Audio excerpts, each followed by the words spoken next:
Assalamualaikum warahmatullahi wabarakatuh. Selamat berjumpa kembali di channel Hafabi Explorer. Pada video kali ini, Hafabi Explorer akan mengetengahkan sebuah kisah tragis yang terjadi bertepatan pada musim haji tahun 317 Hijriah, yaitu peristiwa pencurian Hajar Aswad. Nah sahabat, lalu siapakah durjana yang berani mencuri Hajar Aswad, situs yang sangat dihormati dan dimuliakan oleh umat Islam seluruh dunia? Apakah Hajar Aswad bisa direbut kembali dan ditempatkan kembali di posisi semula? Dan bagaimanakah nasib akhir dari si pencuri Hajar Aswad? Apakah dia selamat? Ataukah dia bertobat? Nah, ikuti terus kisahnya di Hafabi Channel. Namun sebelumnya, klik dulu tombol merahnya dan nyalakan loncengnya. Sahabat, Hajar Aswad secara bahasa berarti batu yang berwarna hitam. Batu ini terletak di sudut tenggara Ka'bah. Kira-kira posisinya setinggi 1,5 meter dari permukaan lantai Masjidil Haram. Dalam banyak hadis disebutkan bahwa batu ini turun langsung dari surga. Awalnya berwarna putih, tapi karena banyak dosa dan kesalahan manusia, maka ia berubah warna menjadi warna hitam. Setiap jemaah haji dan umroh yang melakukan tawaf disunahkan untuk mencium batu ini. Apabila tidak memungkinkan untuk menciumnya, disunahkan untuk melakukan istilam, memegang Hajar Aswad dengan tangan atau tongkat, lalu tangan dan tongkat tersebut dicium. Kalau tidak memungkinkan juga, disunahkan juga untuk berisyarat dengan jalan mengangkat tangan dan mengucapkan takbir. Hal ini karena dalam sebuah hadis disebutkan bahwa kelak pada hari kiamat, Hajar Aswad ini akan mempunyai mulut dan mengatakan atau memberitahukan siapa saja yang telah mencium dan menyentuhnya dengan niat baik. Di antara kisah penting yang berkaitan dengan Hajar Aswad ini adalah kisah yang terjadi pada musim haji tahun 317 Hijriah.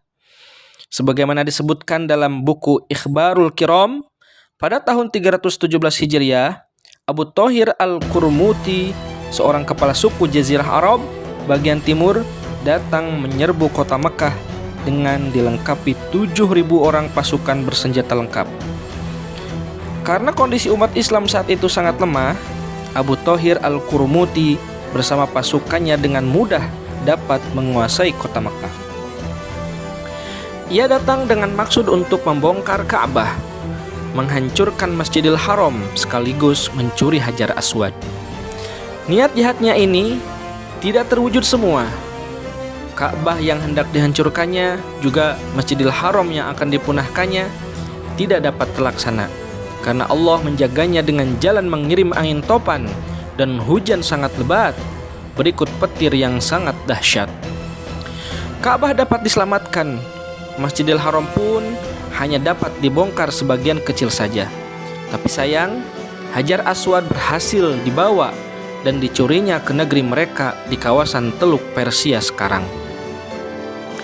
Sebelum meninggalkan Mekah, Abu Thahir Al-Qurmuti sempat mengumumkan kepada umat Islam saat itu bahwa Hajar Aswad dapat diambil kembali dengan dua tawaran.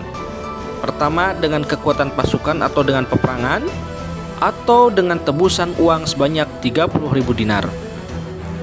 Karena kondisi umat Islam saat itu yang sedang lemah, maka dua tawaran tadi tidak dapat dipenuhi. Baru setelah 22 tahun batu tersebut berada di bawah kekuasaan Abu Thahir Al-Qurmuti, tepatnya pada tahun 339 Hijriah, Khalifah Al-Mu'tilillah, salah seorang khalifah Bani Abbasiyah, berhasil mengembalikan Hajar Aswad ini ke tempat semula setelah menebusnya seharga 30.000 dinar. Dalam kisahnya, Khalifah Al-Mu'tilillah mengutus Abdullah bin Hakim untuk menemui suku Qurumut mengambil Hajar Aswad tadi. Ketika Abdullah bin Hakim datang membawa tebusan, Abu Thahir Al-Qurmuti mencoba menipunya dengan jalan memberikan batu hitam palsu. Abdullah bin Hakim lalu menguji keasliannya dengan jalan dimasukkan ke dalam air. Begitu dimasukkan ke dalam air, ternyata batu tersebut tenggelam. Abdullah bin Hakim lalu membakar batu tersebut. Setelah lama dibakar, batu tadi dipegang dan ternyata panas. Setelah itu, Abdullah bin Hakim membenturkan batu tersebut sekeras-kerasnya dan ternyata pecah.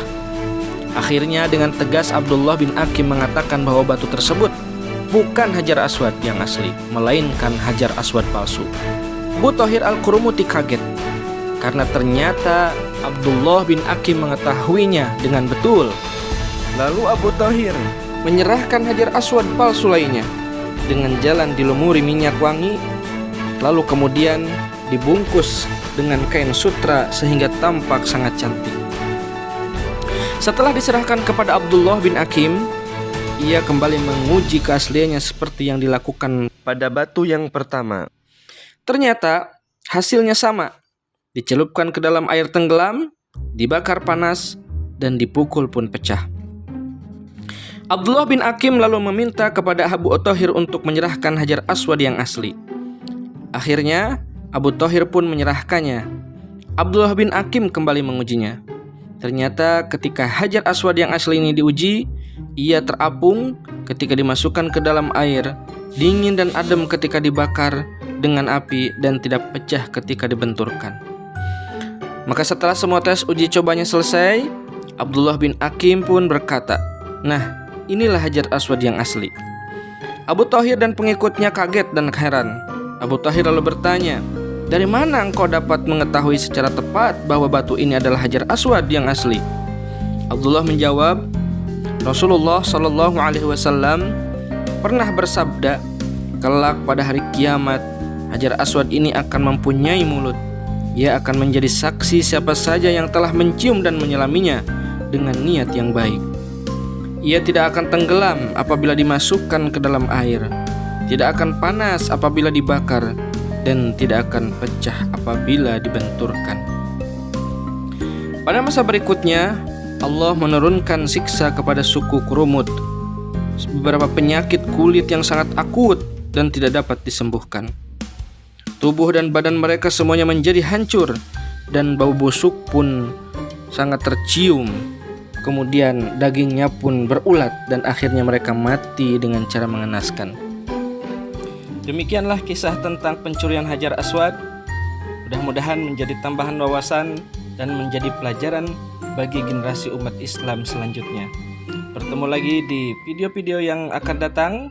Wabillahi taufiq wal hidayah. Wassalamualaikum warahmatullahi wabarakatuh.